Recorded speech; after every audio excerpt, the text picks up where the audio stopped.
cayenne pepper. This is just barbaric. What's up, y'all? It's your boy Pascal back at it again with another pop-up video. Be sure to follow me on all my social medias, The Pascal Show, one word. Hit that like button down below. Let's not forget to crush that subscribe button if you're watching on YouTube, and if you're watching on Facebook, make sure you crush that follow button on my Facebook page if this is your first time checking out this channel right here. Man, let me tell you something, y'all. Like, I got words, but they're not coming out. But I'm going to tell you something. You know, I've been covering and following very closely this 8-passenger situation, the Ruby Franke, Jodi Hildebrandt, those two monsters. Now, they are just barbarians, in my personal opinion. Who does this kind of thing? I can't even believe this, and this just burns my cookies. I said it, and I don't care. Okay? There's a lot of code words I'm going to have to be using over the course of this article. I just want to give you a fair warning. But who in their right mind uses cayenne pepper? And who just uses cayenne pepper on? That's all I can say right now. I can't really say much more than this, but it's ridiculous and unbelievable. Jodi Hildebrandt allegedly used cayenne pepper, y'all, on them kids. Real talk. We got to get into this. This is absolutely insane. Like I said, this really angers me more than you know. All right. New search warrants, because this is also giving us more insight on a lot of things. Was there a safe room? Was there not a safe room? We're going to get that answered in this right here. We got new information, some insight on some of the warrants and some of the affidavits, etc. We're going to look into this stuff. Man, cayenne pepper. All right. New search warrant obtained by 2 News details allegations of Jodi Hildebrandt using cayenne pepper and honey to, and I can't even say these things, unfortunately. This is frustrating. But doing this to these kids, on Ruby Franke's children, when they were found in that situation with duct tape, okay? A medically dangerous and potentially painful use of the herb. Who in their right mind uses cayenne pepper? Your kid got a boo-boo and you use cayenne pepper for the boo-boo? That's not flying, bro. That's not flying. It's medical use aside, the presence of any type of remedy for the children's wounds proved Hildebrandt at best was aware that this type of treatment was happening in her home. So they're saying, and clearly, if she's out here going, here, let me just sprinkle some cayenne pepper on it, and a little bit of a squeeze of honey on it, clearly she knew the treatment that these kids were taking from their mother, if not from both of them. Obviously, it was from both of them. And Jodi gave it the thumbs up. Let's continue. So this goes without a shadow of a doubt. She knew what she was doing, and she knew that these things were happening under her own roof. 2 separate warrants were signed and served on the day the 911 call was made when the 12-year-old jumped out. Okay? So, officers found that the victim's mother, Ruby Franke, had left her 3 children in the care of Jodi Hildebrandt. One of the search warrant affidavits states. Officers also found that Jodi had posted several posts on social media and YouTube channels where she discusses mental health and family therapy. She should not even have her doggone license, which I understand she is surrendering it soon, or maybe she already has. Okay, but moving on. A 3rd search warrant was signed for the following day on August 31st. Now, the warrant on Jodi's property. According to the first warrant, a sergeant in the Santa Clara Ivins Police Department had reason to believe there were items described at her home as property used in the commission of the criminal defense of this. This warrant was executed around 2 p.m. on the 30th of August.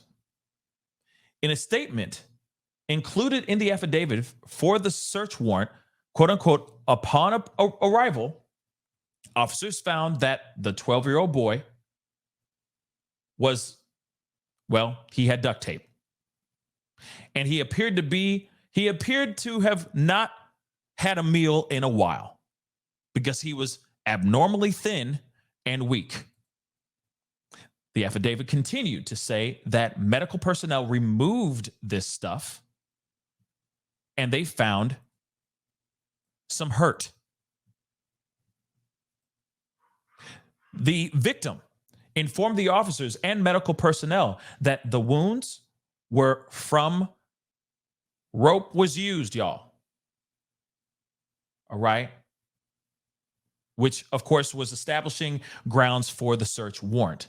The victim informed officers that Jodi put the ropes on them and that she used, or they used, cayenne pepper and honey to mend the wounds. While cayenne pepper has long been an ingredient used for medicinal purposes, it should not be used on cracked skin or open wounds, according to Mount Sinai. I mean, obviously, let's just be real. Duh, you do not use that stuff on wounds, period. Okay?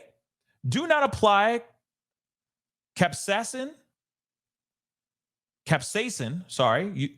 You do not apply capsaicin cream to cracked skin or open wounds. Okay, and that's what the medical center's website states twice. However, with caution, capsaicin oil or ointment may be used on the skin for older children.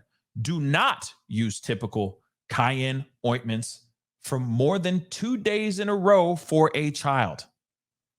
But in my mind, I'm going, why would anybody even think about, cayenne pepper is a good idea? According to the affidavit, officers conducted a protective sweep and located one juvenile who was reluctant to speak with officers. They also identified a possible, and this is what is going on, a possible safe room in the basement that is locked, and it is unknown if anyone was inside. So I know that a lot of people were going, wait, is that 911 or that dispatch call talking about that panic room and it looked like Fort Knox and all that stuff? Is that real? Was that just fake? Was that just a recording? Well, according to this affidavit, they did find a possible safe room in the basement. And from what we heard in that recording, it sounded like it was underneath the garage of this house. And also, I will say this too, from my understanding as well, none of those houses, or I guess none of those houses, have basements in the neighborhood. So she had a basement specifically underneath the garage. Was it really for panic or was it for something else? I've asked that before, but I'm going to ask it again. All right. But they said it's unknown if anyone was inside of it. The affidavit ended with the officer's request to obtain any and all evidence relating to these terrible things and access to the possible safe room to determine that no one else was inside. According to the return of the search warrant, officers seized Scott's tape and saran wrap, along with papers, notes, a journal, 2 bowls containing a red liquid with a metal spoon, 2 super absorbent dressings, 2 Coben bandages, which is this kind of stuff, 2 Coben bandages, or Cobain, maybe Coben bandages with 4 white ankle socks, 3 sets of brown and white rope, 2 handcuffs, and 3 carabiners. And it's these doggone things. That's insane. So in other words, they were just like anchored to the ground pretty much. Another piece in this article that I thought was interesting is that they said this affidavit also outlines the search warrant on Jodi Hildebrandt's home, mentioning that officers located 2 used medical gauze dressings near cayenne pepper and honey paste. So she literally had, like, it seems as if she had like a tray or a plate or a bowl of this stuff, and she would use this on the children, thinking that, ooh, it'll help them, but also it'll hinder them as well, that they'll feel it will be uncomfortable for them as well. Like I said, this is, I still can't believe that this is even real. Please just bury them under the prison. Like that's it, y'all. Just bury them under the prison. That's it. Okay. Like, we don't need to know anymore. We know that there's been some bad things going on. They've been doing some very, very bad things. And I'm sure there's going to be more information coming out here soon. But cayenne pepper? What? That's crazy, guys. Anyway, what say you guys? Comment down below. Let me know what your thoughts are. I'm absolutely shocked. My mind is blown about this. I knew that they were terrible, but now, I mean, this is just monstrous. This is barbaric. I know I've said that a million times, but this is absolutely barbaric, period. Anyway, that's the video. Comment down below. Let me know what you think. Hit that like button down below. Don't forget to crush that subscribe button if you're watching on YouTube. Crush that follow button if you're watching on Facebook. It'd be great to have you a part of the Pascal Show family on both platforms. We need justice with these individuals with the quickness. And if anybody else who's involved in this, they need to be brought to justice with the quickness, period. Anyway, guys, it's time to get going. Be good to yourselves. Be good to one another. And I'll see you guys in the next video. This is the Pascal Show. Bye. Pascal. You are now rocking with that dude Pascal. We be going wild.